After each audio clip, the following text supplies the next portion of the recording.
Hey guys, the Masked Saiyan is back, and here today we have several figures. Let's start off from this side. We have back to the film Super Saiyan Gogeta from the movie Fusion Reborn, movie 12 from Dragon Ball Z. Then we have here history of the film Super Janemba.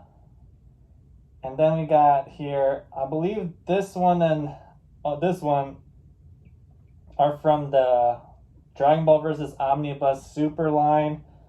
Correct me if I'm wrong. We got Super Saiyan 4 Gogeta and Omega Shenron. And then we got this special one here, which is from the Greatest Saiyan line. And it's also Super Saiyan 4 Gogeta. And the reason why I'm bringing this up is because I'm finishing off the history of the film figure set with Janemba. And what better character to pair him up with than Super Saiyan Gogeta?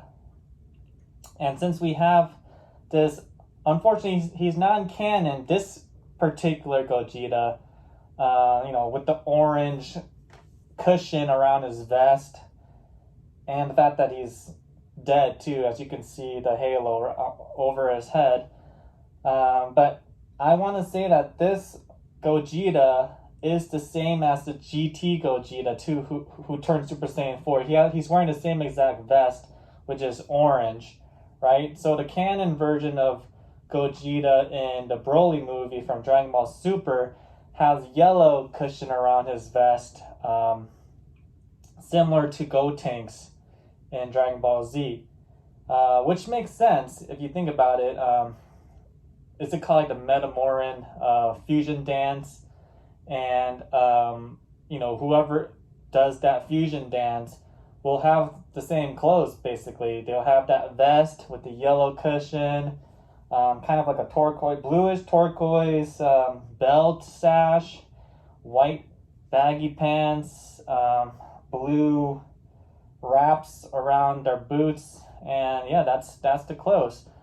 And so, the Gogeta from Fusion Reborn movie and in GT, I still think it's the same Gogeta, and that's why we have him here. And when you think about Super Saiyan 4 Gogeta, you can't help but think about Omega Shenron. He was the ultimate villain of the GT series, and so here we have him as well. So we got a fun-filled episode today with practically the best fusion in the series across Dragon Ball Z and GT, which is Gogeta, and then we got the two villains, Janemba and Omega Shenron. So yeah, let's get into the details of each figure. Okay, so starting off with Super Saiyan Gogeta from the Back to the Film line, and he's Super Saiyan 1 or 2. I mean, I want to say it's 1 because there's no electricity around him in the movie, so there you have it right here. We got the halo that sticks through a little hole in this big strand of hair, and there's like a notch on the halo to stick it in. And what's interesting about this one, quality control issues right here, but that's okay, is that Gogeta never smiled during battle. He only smiled at the end, when Janemba changed back to that worker that was a harmless worker. So and that's when he smiled. But yeah, so I don't know why they gave him a smirk here. It seems more like a Vegito smirk, but I mean, he has every right to be cocky, I guess. He's so powerful. Yeah, so we have shading all throughout.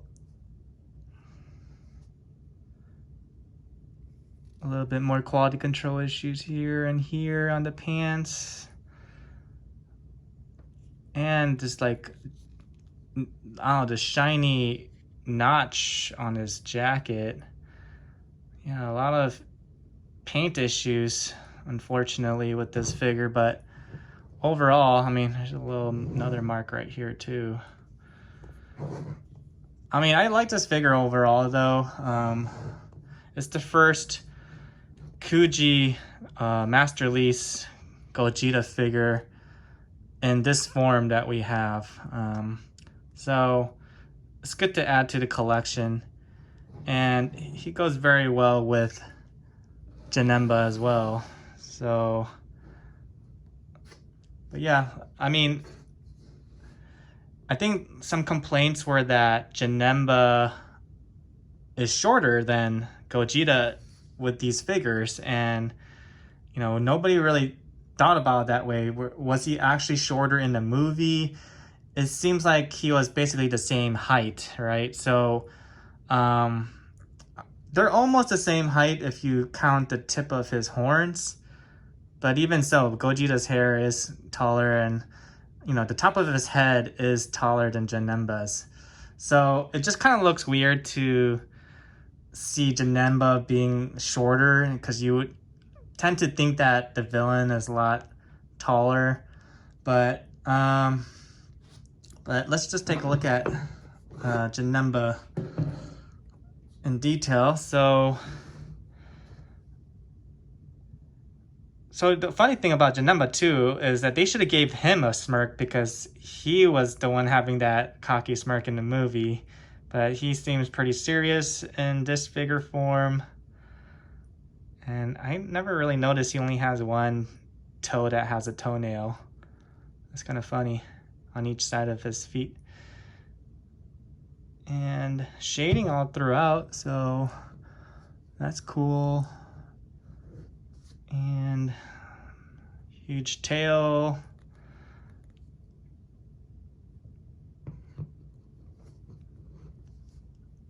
It's a great figure overall too. And you know, if you want to just put him on like a little acrylic stand to make him a little bit taller than Gogeta, just because if it bothers you at all, then you know, feel free to do so. But overall, good figure. I'm glad that they made him. Would I have wanted,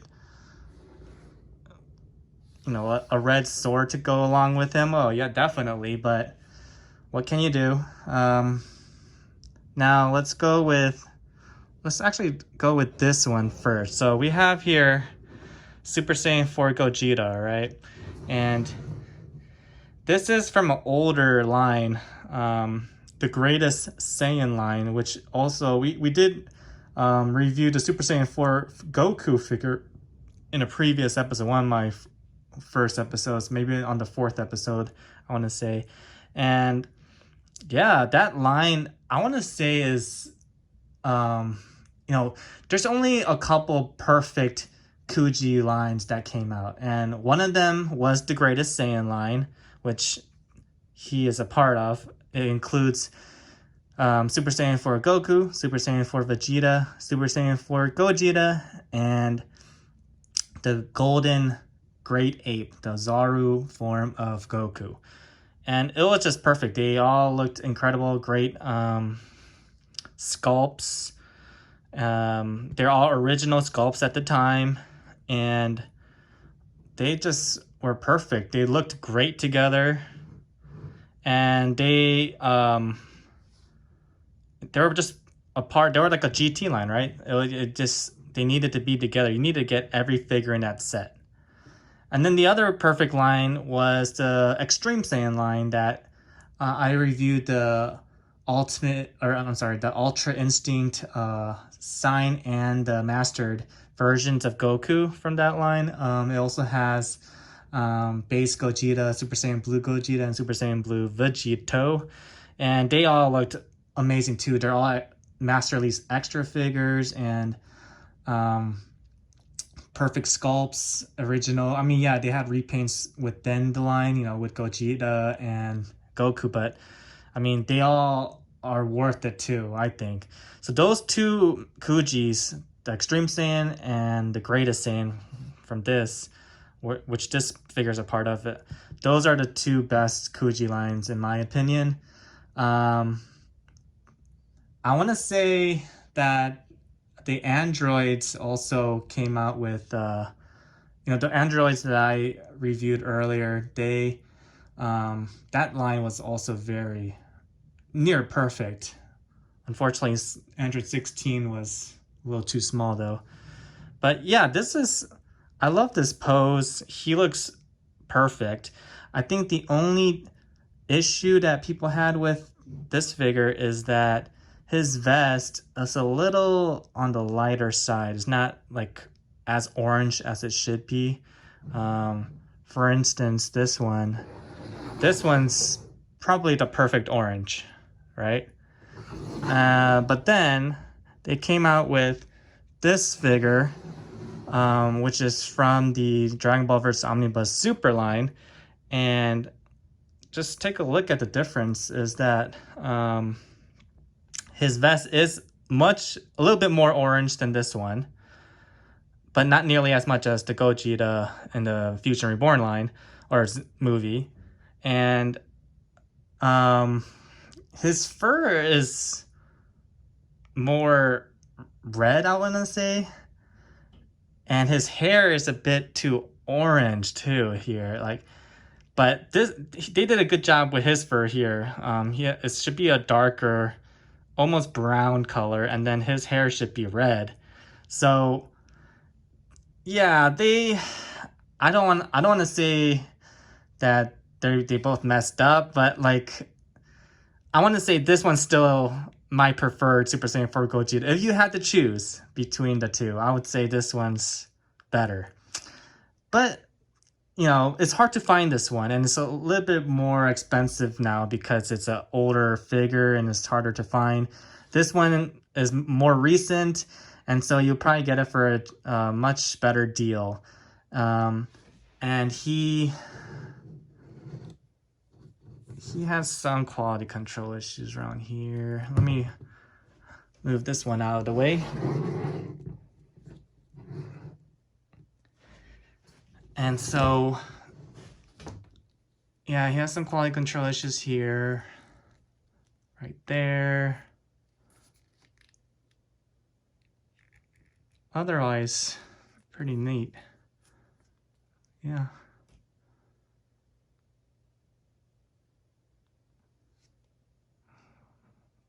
I mean, the facial expression looks good. They both look good in terms of their face, their likeness. It's just the color scheme is a little bit off for both of them. But yeah, this one's good too. If you can't find the Greatest Saiyan, definitely go for this one. They're both great. And finally, we have this massive beast. He doesn't even need his stand, as you can see it just came off already, but oh my goodness. He's massive, he's huge, he's heavy. I love his like sinister look. He's grinning, and he has all 7 Dragon Balls, Black Star Dragon Balls, absorbed into his chest and abs, and he has these ivory colored shading all throughout. You have to put the horns in the back individually, which is pretty easy as they have specific notches, so you can't really mess it up. They'll fit in perfectly. Sorry for the dust. It was displaying on top of my details actually because he's so massive, and his presence alone is can't go unnoticed. So wow, yeah, I love this figure a lot. It's a perfect figure, I think. I mean, they did an amazing job with the sculpt, with his horns. Like, you can't, I mean, if he was just standing straight, I feel like the horns would rock him back. And so I think they made an executive decision to have him in this pose so that he's crouching over and then the horns can stay put via gravity. And and yeah, they needed to make him this like this pose to maximize his standing potential. So yeah, I mean, let me go ahead and push him to the side. All right, anyway, so I feel as though since they have Omega Shenron and Super Saiyan 4 Gogeta, they do need to make a Super 17. If we're gonna talk about other villains of GT that they still have yet to make, they need Super 17. If they want to make other Shadow Dragons, then yeah, sure, we can do that too, but maybe even like the 4-star dragon for that sentimental value with Goku. But yeah, of course, 100% they need to bring in baby Vegeta, all his forms, you know, his when he was just baby, and then when he absorbed Vegeta with the white hair, and then when he became super baby Vegeta, you know, the second form, that they need to make a figure of him, and I think they will one day, pretty soon. I have a good feeling.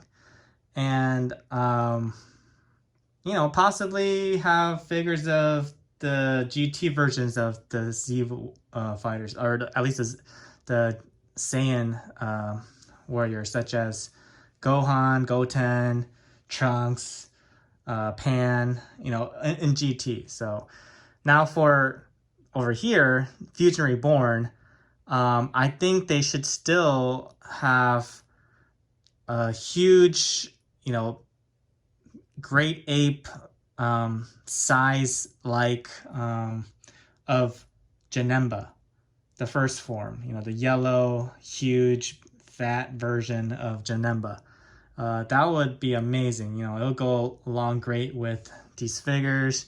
They'll look great next to, you know, all my great apes. They need to make that. They need to make PyCon.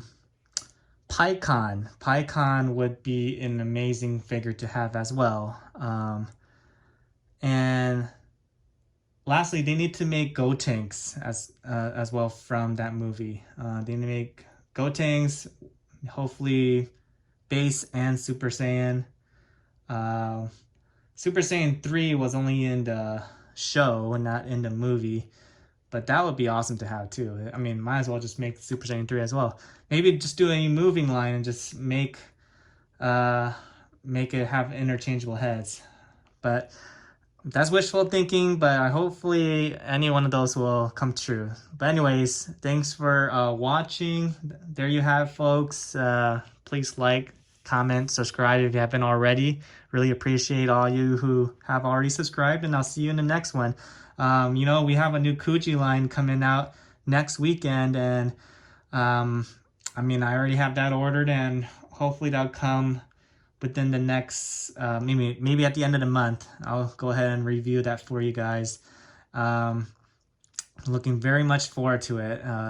Just for instance, it's gonna have Fat Majin Buu, which is the last one prize. It's gonna have Super Saiyan Gohan and potential Unleashed Piccolo from the superhero movie. It's gonna have Majin Vegeta, first form, so Imperfect Cell, Yard Rat, Base Goku, which is e-moving. Actually, you can change his head and arms so that it looks like he's wearing Roshi's glasses. That's gonna be funny to pair him up with Roshi, right? And then Super Saiyan Yard Rat Goku. I feel like I'm missing another character, but anyways, yeah, I got the whole set, so you know, it'll be great to review that for you guys in the future. So stay tuned, and we'll see you in the next one.